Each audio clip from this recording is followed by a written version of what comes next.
you guys go about putting together a business case for this? How do you justify this to your management team, the amount of effort and the amount of money and resources required to successfully implement this kind of simulator? Casey, me, you, anybody? Oh, okay. Sorry about that. I haven't wired up still.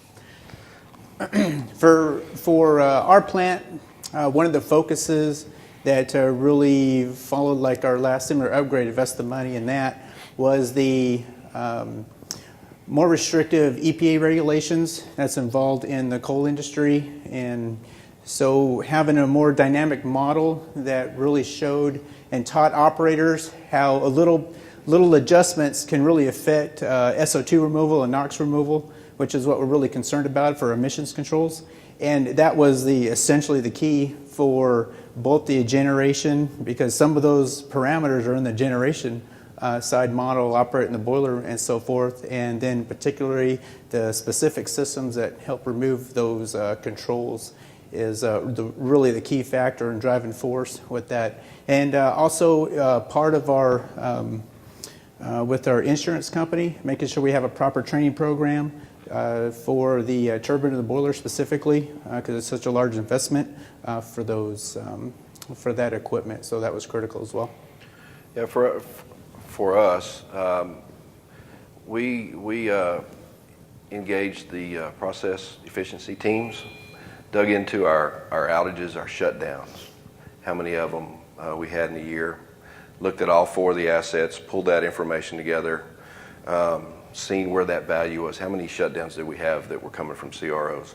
And believe it or not, we came up with, speaking to the Thunder Horse asset, after we compiled all those numbers, we came up with if we could increase production efficiency 1% off of one asset would pay for the whole project.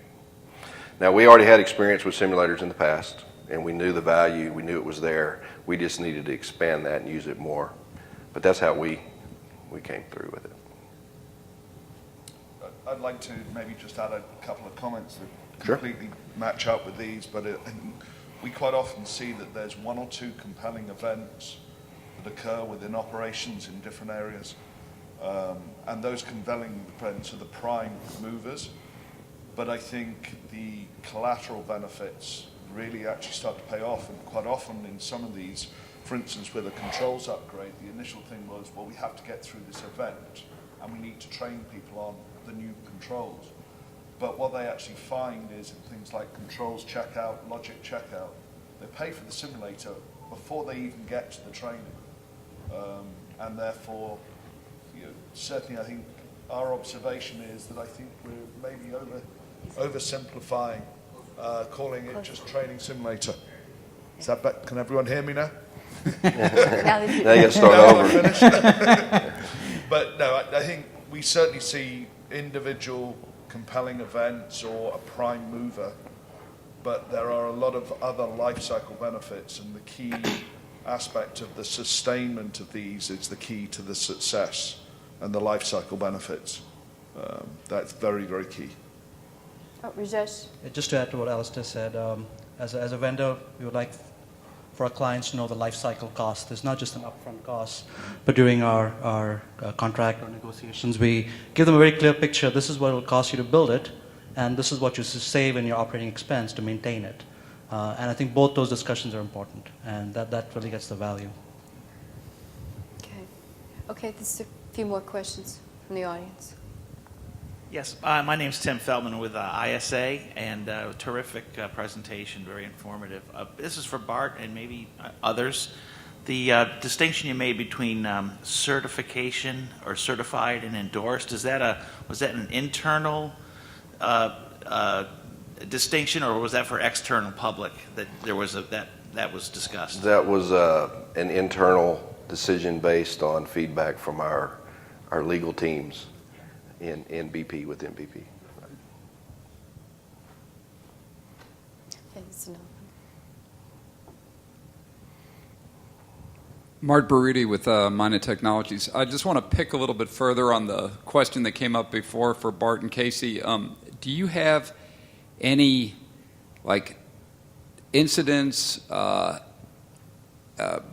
process events and everything that you directly attribute to that you saved unscheduled downtime or anything due to the use of your simulator? Something that you could point back to management and say, look, I told you so. Oh yeah.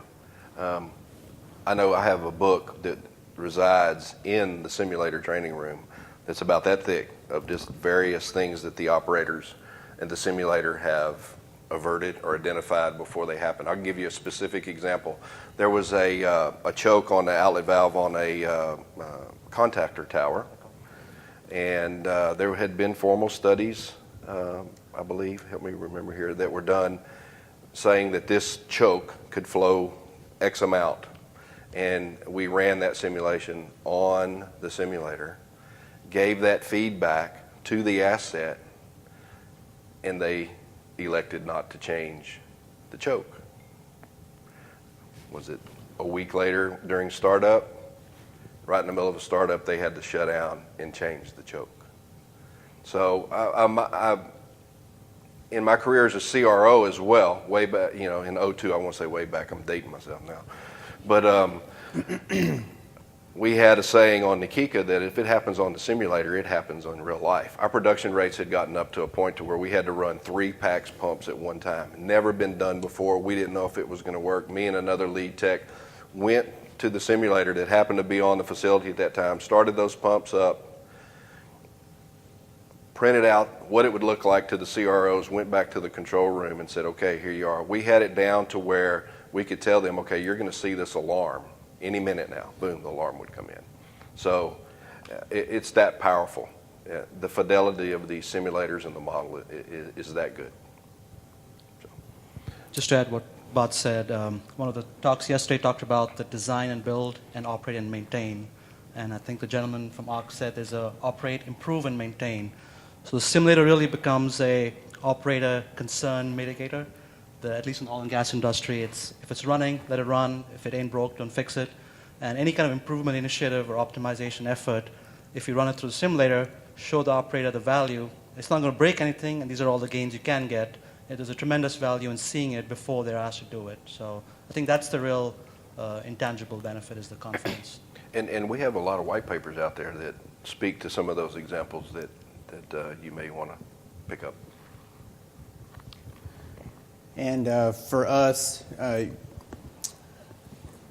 when I demonstrated kind of showing how we reevaluate our training program and how we utilize our simulator, part of that driving force was back about 3 years ago, we had a fairly high unforced outage rate at our plant. So some of that was attributed to operator training, so we had to reevaluate how we were doing operator training and proper utilization. And we noticed over the next 2 years, we lowered that unforced outage rate by a pretty significant amount, and that also showed management the value in our training program. And another thing to go along with that is our root cause analysis. When we're able to replicate problems that we do have in the plant, then that really mitigates that from reoccurring. And we show no reoccurrences of any major type of actions that cause a trip or malfunction because of a certain scenario that we can build and replicate with all of our operators and supervisors. Okay. Any more questions from the audience? Okay. You have one there. Yes. This is Ken Berger with Owens Corning. So we're, I guess, at our infancy stages of trying to take all our process models and actually create a training process simulator for certification, or I guess you called it endorsement. But one of the thoughts was tying video analytics back into it. I saw a lot of static screens or, feedback, loop back. But if if an operator makes a change, actually having a quick feedback of seeing that change in the field. Have you guys experimented with that to really, help that learning process of do versus see versus, observe? So.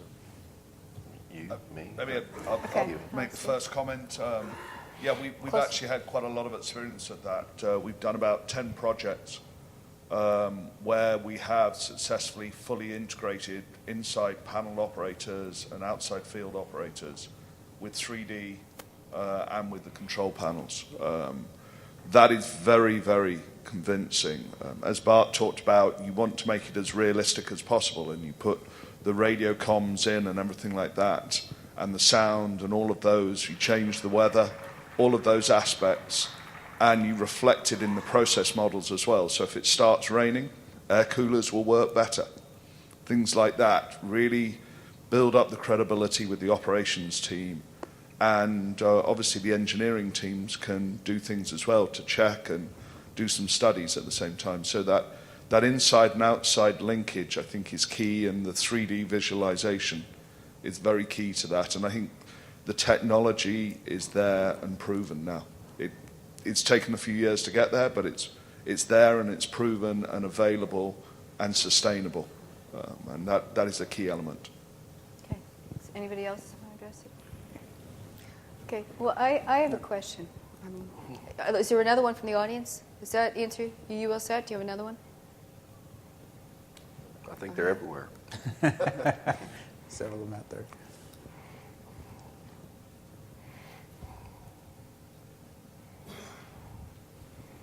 So I have another question. One of the topics, one of the points that came several times during this presentation is the feedback that operators say that, okay, if this simulator doesn't behave like the actual plant, I'm not going to use it. So I just want to make sure I understand this right. So does that mean that the simulator needs to be a high fidelity simulator in order for them to adopt it, or is this related to something different? I'll go ahead with that one. If the simulator doesn't track with what actual plant parameters are, it provides a negative training value, because maybe a certain percentage, they might open a valve, doesn't give them the same flow rate, for example, what they might see in the plant, or same pressure. So we could add negative training value for that. So that's why it's important for us, in order, if we see that in our model, then that's when we get the support from SimSci in order to go in there and adjust parameters in order to maintain the validity of the training simulator. Well, I have a response to that. So instead of a yes and no answer, as Bart showed, if the objective is to train the operator on unit ops, then you don't need a high-fidelity simulator. You need something that works, teaches the engineering principles. But if you're asking the operator to do a full facility startup, and he's been told to open a valve, and that valve is missing, because that came in as an update, then he's going to go, I'm not going to use this, that valve is missing. So it really depends on the objective of the lesson plan. You don't speed up the timeline or anything like that. You have the process response times of 24 hours. You know, how do you deal with that? We can. Subsea. Yeah. Repeat the question Subsea. if you can. Yeah. Yeah, I guess the question is, do we speed up the timeline, run it faster than real time? And yes, we do. For the subsea training, you have long tiebacks to get to a steady state. You have to let the flow lines run. So what we do is we'll let the operators start up the well, show where they're heading, and then pause and sort of let it run faster than real time, catch up to a point where they need to interact. Our steady state conditions, we've started up on real time. So one of our facilities, we have the hot oil or dead oil loop, and it takes days. It could take 3 days to get it up to approach temperature. So we'll do that real time with the trainers, and then we save those snapshots along the way. So we'll go through a critical part of the training process or assessment process and say, okay, hey, the next 6 hours here, all we're doing is watching a temperature increase on a TI. So we're going to jump ahead just for the sake of time. And keep on. Yeah, and that's the same with us too. We don't typically speed our simulators up, because a lot of other parameters that they're not focused on changes at a very substantial increased rate. So we'll typically jump from whenever the trainee shows that they have the knowledge leading into maybe a heat up, for example, we'll advance to the point at which the next action is required. It is work best for us. You can also, it's very much a binary thing of getting the acceptance and the accuracy. You can actually at times with the simulators have a situation where the operators say, oh, we don't think we can operate in this area, and we're not able to do this, and therefore we're not able to run in an optimum manner. We had a refiner in the Northwest who had that. They used the simulator. The trainer took the engineers in and said, okay, we're going to try this and run in this particular manner. And they were able to actually demonstrate on the simulator, yes, the plant could run, and it had a phenomenal economic benefit. That had really positive effect of obviously the economic benefit, but the credibility benefit with the operations team as well really shot up at that point because they said, we didn't expect, that's a counterintuitive response. That's not how we understood our operation would happen, but we're able to do it and run very safely and make a lot more money. Very, very credible builder at that point. I guess, any more questions from the audience? So I would just like to ask one last one, hopefully. Hopefully it won't be a long one. What would you guys, I mean, if you have a new future, what do you see envision for the future for operator training simulators? Well, for us is going to be the complete control room environment integrated with our emergency management training for our OIMs and our team leads offshore. And then on the other side is more into the 3D virtual imaging of the outside operations as somebody was talking here. So when they go to move a valve, we see it on the screens, the whole environment. As a simulation vendor, for us, it's really the topic that came up yesterday. Simulators should just happen. So smart PNIDs, automation of data, importing equipment specifications. So really making the process simpler and cheaper so that there are more simulators out there, and focus on the application, not just the model building part, which we tend to get caught up in. Okay.